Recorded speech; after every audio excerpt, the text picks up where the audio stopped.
Good morning, and do you think that students need the opportunity to learn how to express their thoughts in a civil and thoughtful way? And would that benefit our country? I think the answer to that is yes, and I'm so glad that virtually all our students at my school, whether they're general education, plurilingual students, special needs, had the opportunity to do that, create a short soapbox speech, a 2-minute speech on a topic that they're passionate about with a call to action. And this year the theme was around our very own community and making a difference in our community. And so we had all our students have the opportunity to participate in this, and I think that's the real win. But we also had our soapbox finals just the other day. We had maybe about 15 or 16 finalists. A couple of students were selected from each class, and then they delivered their soapbox speech.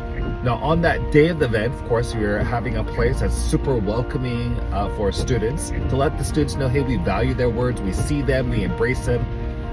There's a welcome that just reminds them of this. We have judges from the community to let them know that their voices are being heard, and we had some amazing judges for this event. A very difficult job, probably the hardest job out of the whole experience, but they did an amazing work. We had the president of our school board participating in this. We had another trustee from our school board in Anaheim Union High School District participating in this.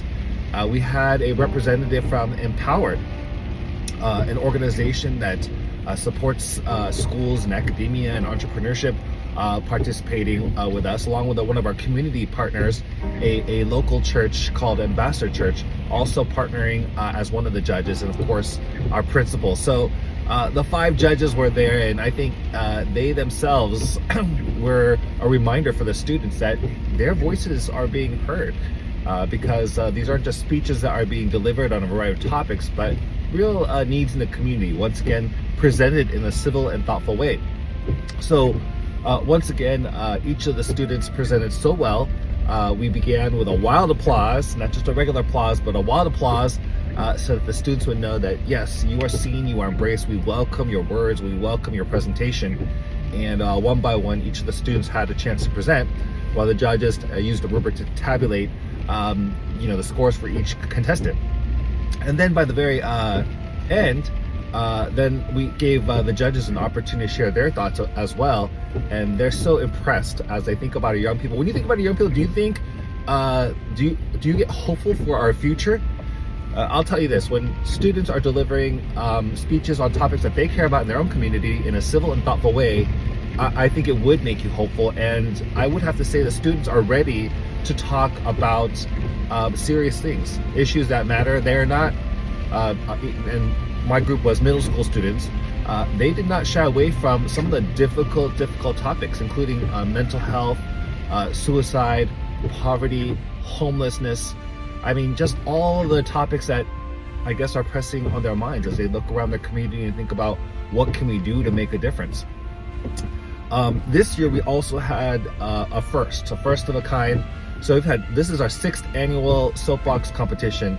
But this year we had a first of a kind speech delivered by one of our students from our DLI program, Dual Language Immersion, where students use their plurilingual strengths.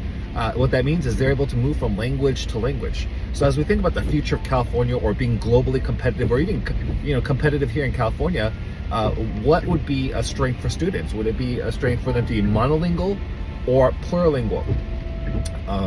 Naturally plurilingual, and to see our students who are coming in with already maybe another language and then augmenting that, they were just amazing. And actually that person became the winner of our soapbox competition, and so they will move on now to the district finals. One new piece that we put into our soapbox competition was this dedication portion. So I was talking to the principal in the meeting, and we're just kind of going through the flow. Principal mentioned when the students present, it will be like a really beautiful payday for the parents. And you know what? I think if I were a parent of one of those children, it would make me so proud. Definitely more than any type of worksheet or packet of worksheets.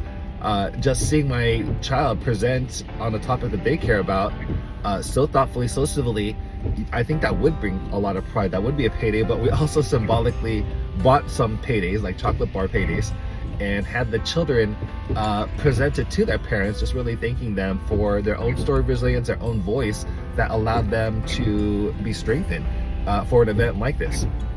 Also let them know that, hey, sometimes even myself as a parent, I haven't been able to go to every single award ceremony, so that doesn't mean so to definitely remember to get that payday and give it to their parents later down the line as well, and that their parents love them very much and want to hear about this really awesome experience. And then we also presented the judges with special gifts to let them know that they're appreciated. And it was a team that made this happen. So I was a part of a 4-person team.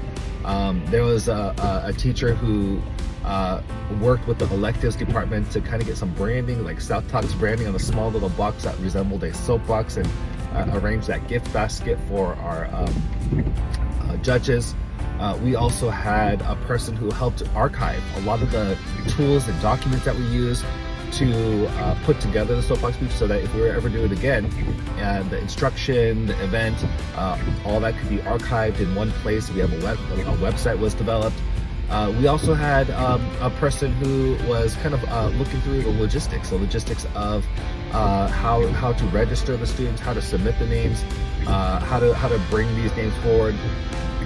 We had a team that focused on getting that place ready, so that we would be able to, have that location for the award ceremony. It was a classroom, and we had to shift it really quickly.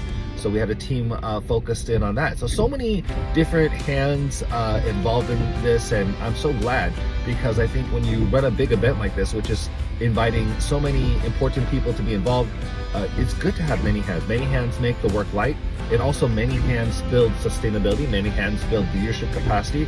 So glad to work with many people on this event, our 6th annual SOUTHTalks Competition, and this is perhaps one of my favorite events.